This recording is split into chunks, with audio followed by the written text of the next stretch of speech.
Hello friends, তো কেমন আছেন সবাই? পলি কুকিং অ্যান্ড ব্লগিংয়ে আপনাদেরকে স্বাগত জানাই। তো আজকে চলে এলাম বাগানে অনেক দিন পর, আর প্রচুর পরিমাণে সবজি পেকে গেছে, পাখিতে খেয়ে নিচ্ছে, ওই জন্য অনেক দিন পর চলে এলাম।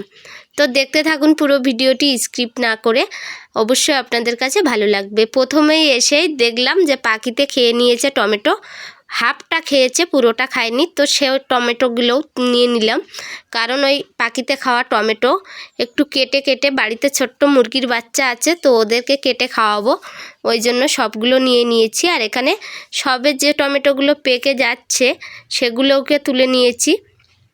আর এখন টমেটো তুলে নেওয়া হয়ে গেছে, এক ঝুড়ির মতো টমেটো হয়েছে, পাকা আর কিছুটা হাফ কাঁচা টাইপের, এরকম টমেটো নিয়ে নিয়েছি। আর এখন তুলবো বেগুনও তুলে নিলাম। বেগুনগুলো দেখুন খুব সুন্দর, একটু কচি আছে। আর এই বেগুনটা আমি পাকাতে রেখে দিয়েছি বীজের জন্য।